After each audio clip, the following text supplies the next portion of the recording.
tanggal 25 April, hari ke-116. Bacaan 2 Tawarik pasal 17-20.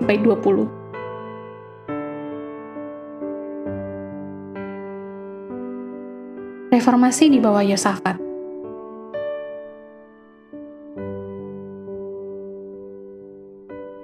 Garis besar, dibangun di atas dasar tahun-tahun awal dari ayahnya yang reformis, Asa, Yosafat menunjuk orang Lewi untuk bepergian ke seluruh negeri membawa hukum Taurat dan mendorong orang-orang untuk mengikuti jalan Tuhan. Seperempat abad di bawah kepemimpinan Allah hampir terputus oleh aliansi bodoh antara Yosafat dan Ahab, Raja Israel. Setelah ditegur karena keyakinannya yang sesaat, Yosafat melanjutkan langkah-langkah reformasinya dengan menghancurkan berhala di tanah dan menunjuk hakim untuk membuat keputusan yang adil dan tidak memihak di pengadilan.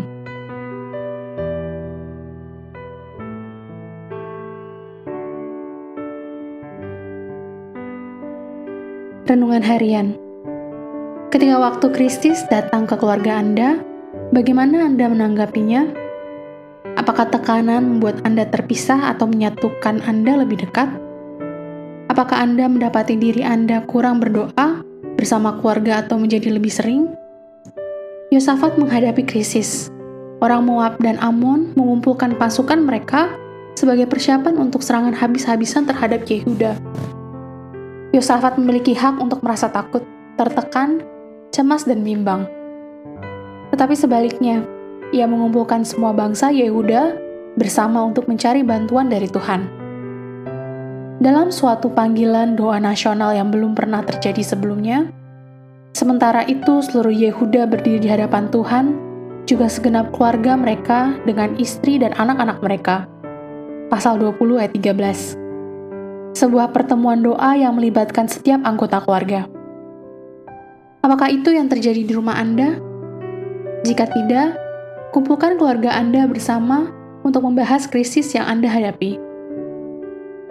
Biarkan setiap orang berdoa untuk kekuatan dan kebijaksanaan Tuhan.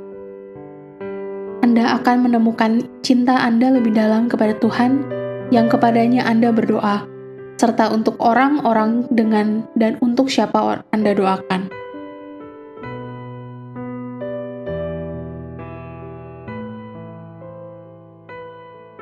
Pesimisme adalah menarik awan esok pada sinar matahari hari ini.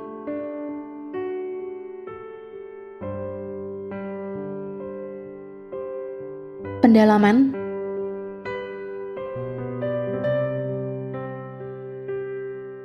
Sebuah masalah penekanan 2 Tawarik pasal 17-20. Dalam kitab 1 Raja-Raja, pemerintahan Yosafat hanya mencakup 1 pasal. Karena fokus dari narasi itu adalah untuk menjelaskan kehancuran kerajaan, sebuah tragedi yang tidak disumbangkan oleh Yosafat. Sebaliknya dalam 2 Tawarik, 4 pasal diberikan untuk menggambarkan reformasinya, yang bertujuan untuk menghidupkan kembali agama Yahudi.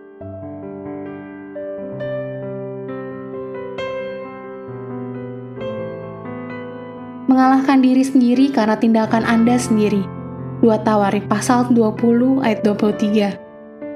Sebagai bagian dari strategi ilahi Allah untuk memberi Yosafat kemenangan atas Moab dan Amon, segera sesudah mereka membinasakan penduduk Seir, mereka saling bunuh-membunuh. Pasal 20 ayat 23. Yaitu pasukan musuh bertempur dan saling membunuh. Dapatkah Anda memikirkan pertempuran perjanjian lama lainnya, di mana hal yang sama terjadi? Lihat Hakim-Hakim pasal 7 ayat 22.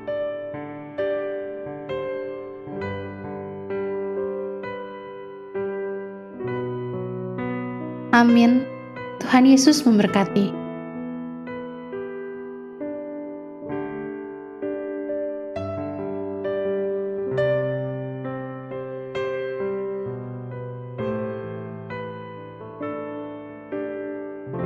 Dua Tawarikh pasal 17.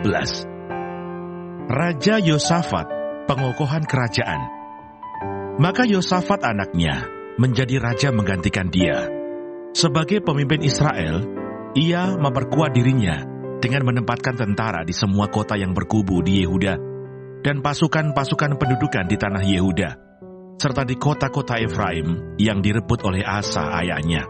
Dan Tuhan menyertai Yosafat karena ia hidup mengikuti jejak yang dahulu dari Daud bapa leluhurnya dan tidak mencari Baal-Baal, melainkan mencari Allah ayahnya.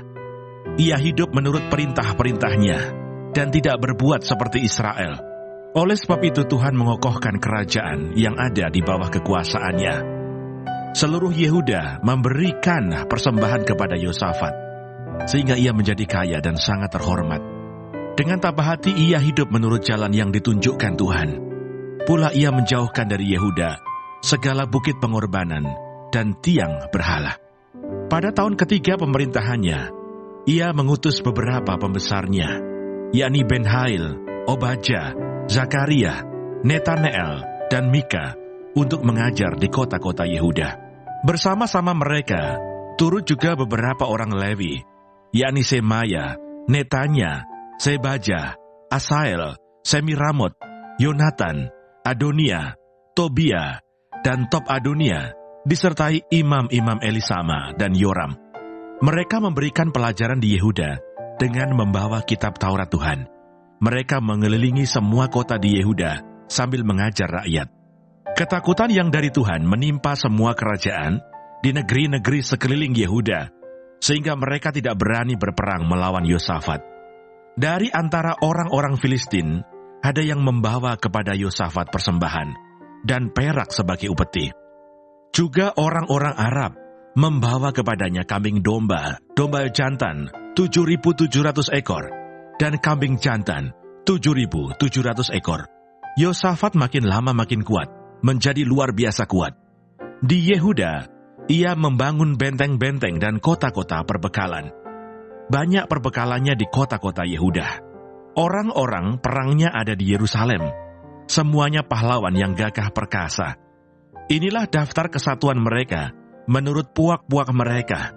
Panglima-panglima dari Yehuda ialah Panglima Adna dengan 300.000 pahlawan yang gagah perkasa. Di samping dia Panglima Yohanan dengan 280.000 orang. Dan di samping dia Amasya bin Sikri yang dengan sukarela telah menyerahkan dirinya kepada Tuhan dengan 200.000 pahlawan yang gagah perkasa. Dan dari Benyamin ialah Eliadah, seorang pahlawan yang gagah perkasa dengan 200.000 orang yang bersenjatakan busur dan perisai. Di samping dia, Yosabat dengan 180.000 orang yang bersenjata untuk berperang. Mereka itulah yang bertugas pada raja, selain daripada mereka yang ditempatkan raja di kota-kota yang berkubu di seluruh Yehuda.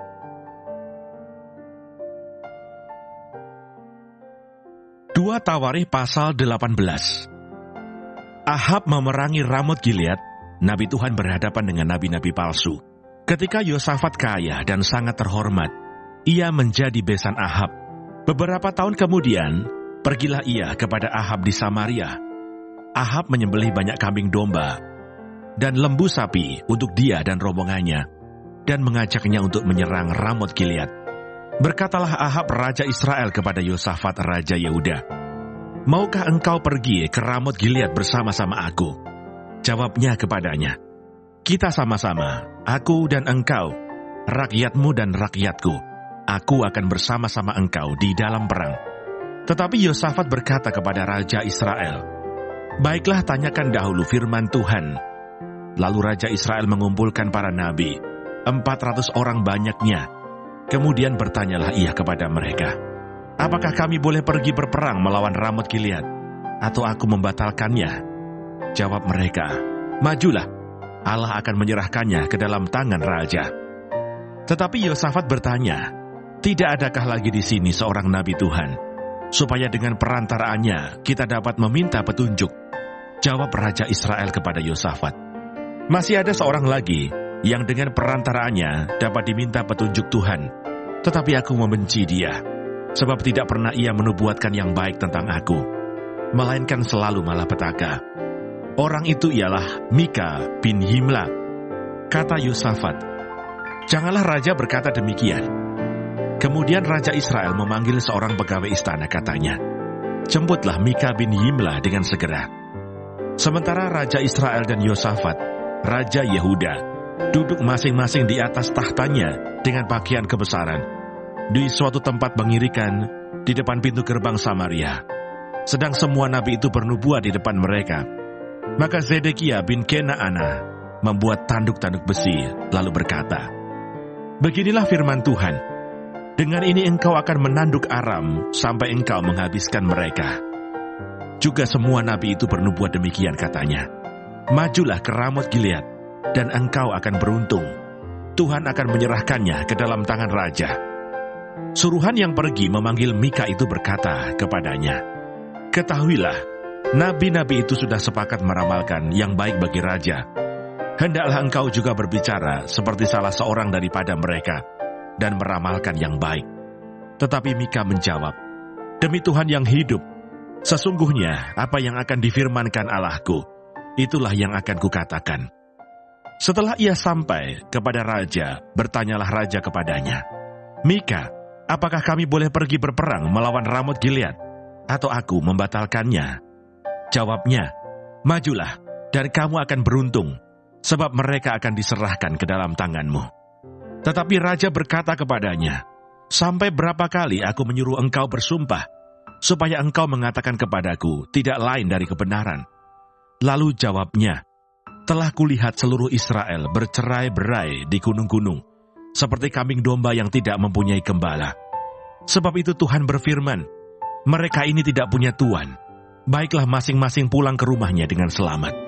Kemudian Raja Israel berkata kepada Yosafat, "Bukankah telah kukatakan kepadamu, tidak pernah ia menubuatkan yang baik tentang aku, melainkan hanya malapetaka?" Kata Mika, "Sebab itu dengarkanlah firman Tuhan. Aku telah melihat Tuhan sedang duduk di atas tahtanya, dan segenap tentara surga berdiri di sebelah kanannya dan di sebelah kirinya. Dan Tuhan berfirman, siapakah yang akan membujuk Ahab Raja Israel untuk maju berperang, supaya ia tewas di Ramot Gilead?" Maka yang seorang berkata begini, yang lain berkata begitu. Kemudian tampillah suatu roh, lalu berdiri di hadapan Tuhan. Ia berkata, "Aku ini akan membujuknya." Tuhan bertanya kepadanya, "Dengan apa?" Jawabnya, "Aku akan keluar dan menjadi roh dusta dalam mulut semua nabinya." Ia berfirman, "Biarlah engkau membujuknya, dan engkau akan berhasil pula. Keluarlah dan perbuatlah demikian. Karena itu sesungguhnya Tuhan telah menaruh roh dusta ke dalam mulut nabi-nabimu ini. Sebab Tuhan telah menetapkan untuk menimpakan malapetaka kepadamu." Sesudah itu tampillah Zedekia bin Kenaana, ditamparnyalah pipi Mika serta berkata, "Bagaimana mungkin roh Tuhan pindah daripadaku untuk berbicara kepadamu?"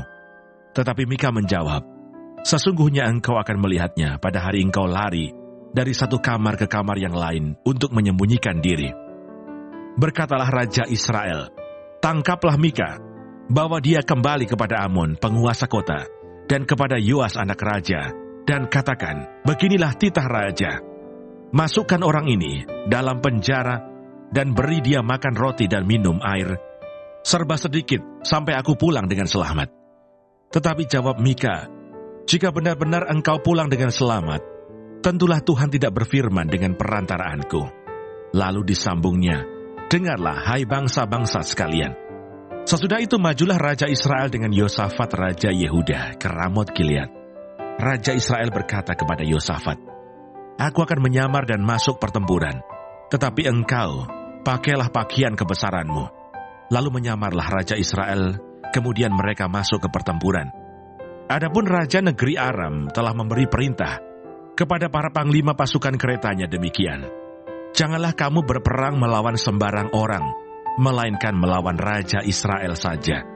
Segera sesudah para panglima pasukan kereta itu melihat Yosafat, mereka berkata, "Itu Raja Israel." Lalu mereka mengepung dia untuk menyerang dia. Tetapi Yosafat berteriak dan Tuhan menolongnya. Allah membujuk mereka pergi daripadanya. Segera sesudah para panglima pasukan kereta itu melihat bahwa dia bukanlah Raja Israel, maka undurlah mereka daripadanya. Tetapi seseorang menarik panahnya dan menembak dengan sembarangan saja dan mengenai Raja Israel di antara sambungan baju sirahnya.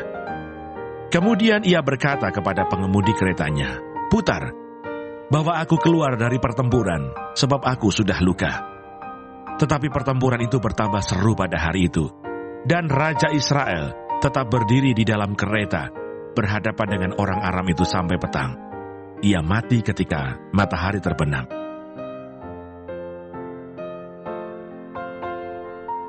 Dua Tawarikh pasal 19. Pelihat Yehu menegur Raja Yosafat. Yosafat Raja Yehuda pulang dengan selamat ke istananya di Yerusalem.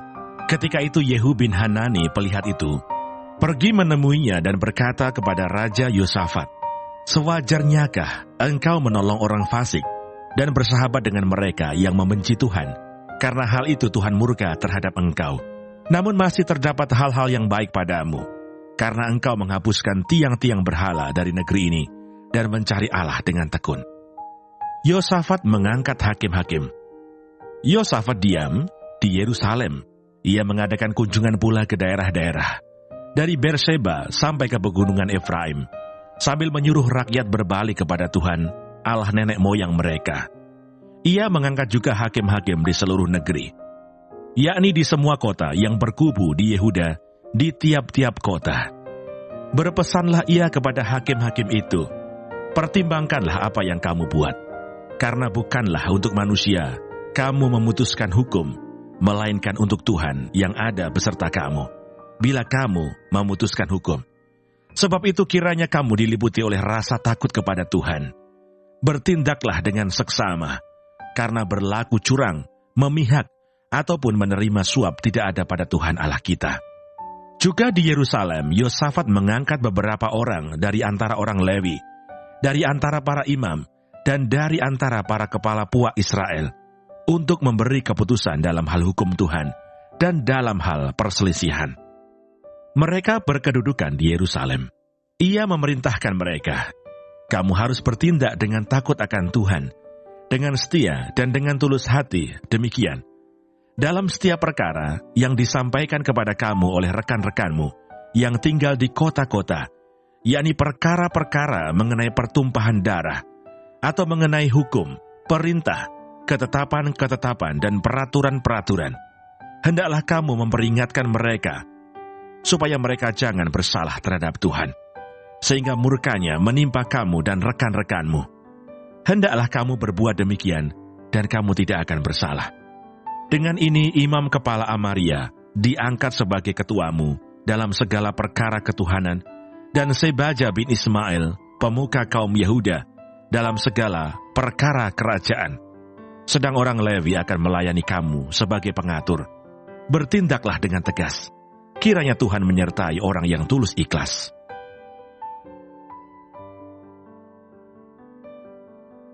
Dua Tawarikh pasal 20. Kemenangan atas Moab dan Amon. Akhir pemerintahan Yosafat. Setelah itu Bani Moab dan Bani Amon datang berperang melawan Yosafat bersama-sama sepasukan orang Meunim. Datanglah orang memberitahukan Yosafat, suatu laskar yang besar datang dari seberang Laut Asin, dari Edom, menyerang tuanku.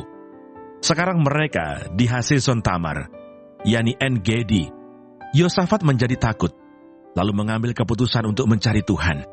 Ia menyerukan kepada seluruh Yehuda supaya berpuasa. Dan Yehuda berkumpul untuk meminta pertolongan daripada Tuhan. Mereka datang dari semua kota di Yehuda untuk mencari Tuhan. Lalu Yosafat berdiri di tengah-tengah jemaah Yehuda dan Yerusalem di rumah Tuhan, di muka pelataran yang baru dan berkata, "Ya Tuhan Allah nenek moyang kami, bukankah Engkau Allah di dalam surga? Bukankah Engkau memerintah atas segenap kerajaan bangsa? Kuasa dan keperkasaan ada di dalam tangan-Mu, sehingga tidak ada orang yang dapat bertahan melawan Engkau. Bukankah Engkau Allah kami yang menghalau penduduk tanah ini dari depan umat-Mu Israel, dan memberikannya kepada keturunan Abraham sahabat-Mu itu untuk selama-lamanya? Lalu mereka mendiami tanah itu dan mendirikan bagi-Mu tempat kudus untuk nama-Mu.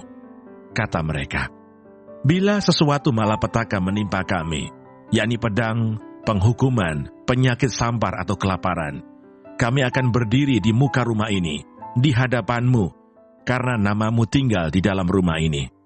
Dan kami akan berseru kepadamu di dalam kesesakan kami, sampai Engkau mendengar dan menyelamatkan kami. Sekarang lihatlah Bani Amon dan Moab, dan orang-orang dari pegunungan Seir ini. Ketika orang Israel datang dari tanah Mesir, Engkau melarang mereka memasuki negerinya. Oleh sebab itu mereka menjauhinya dan tidak memusnahkannya. Lihatlah, sebagai pembalasan mereka datang mengusir kami dari tanah milik yang telah Engkau wariskan kepada kami. Ya Allah kami, tidakkah Engkau akan menghukum mereka, karena kami tidak mempunyai kekuatan untuk menghadapi laskar yang besar ini yang datang menyerang kami. Kami tidak tahu apa yang harus kami lakukan, tetapi mata kami tertuju kepadamu.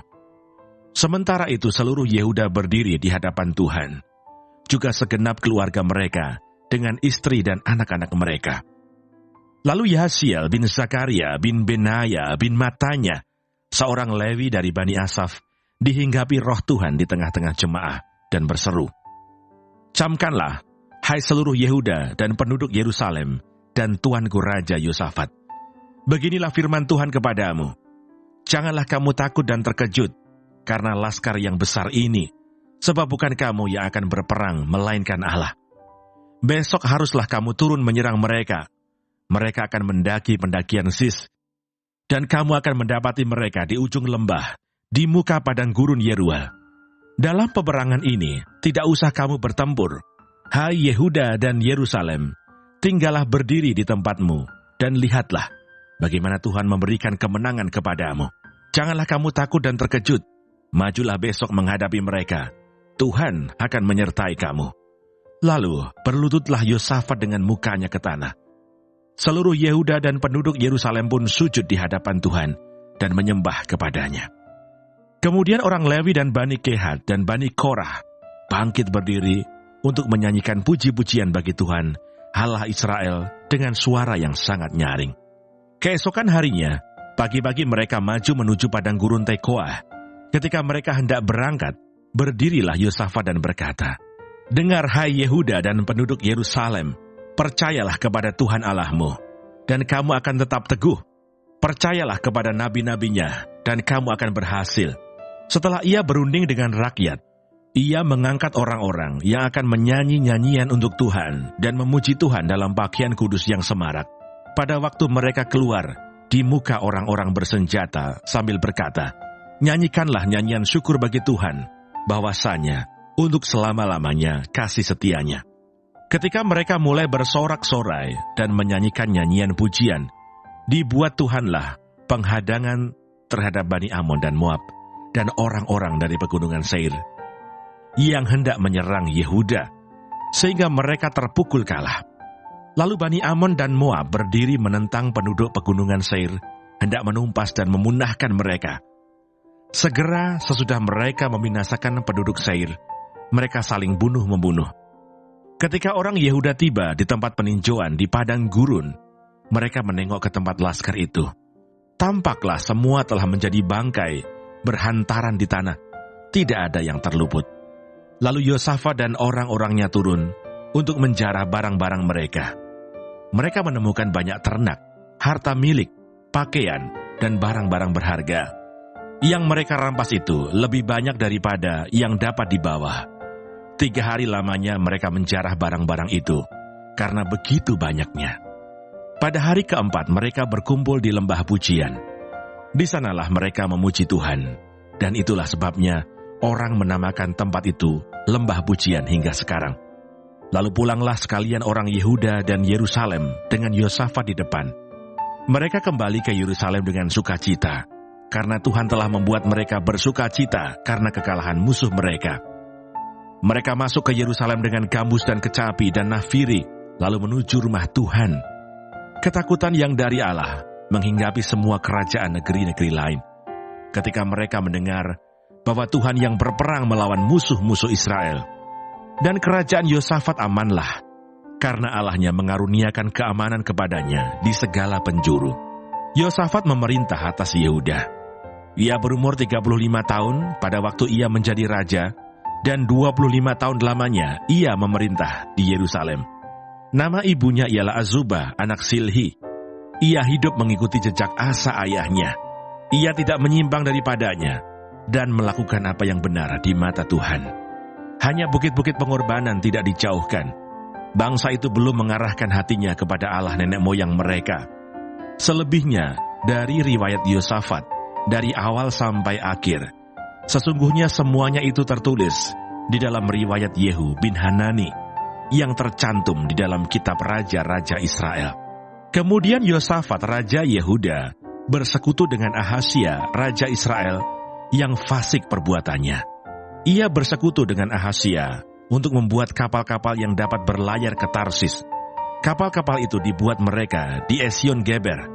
Tetapi Eliezer bin Dodawa dari Maresa bernubuat terhadap Yosafat, katanya, "Karena engkau bersekutu dengan Ahazia, maka Tuhan akan merobohkan pekerjaanmu."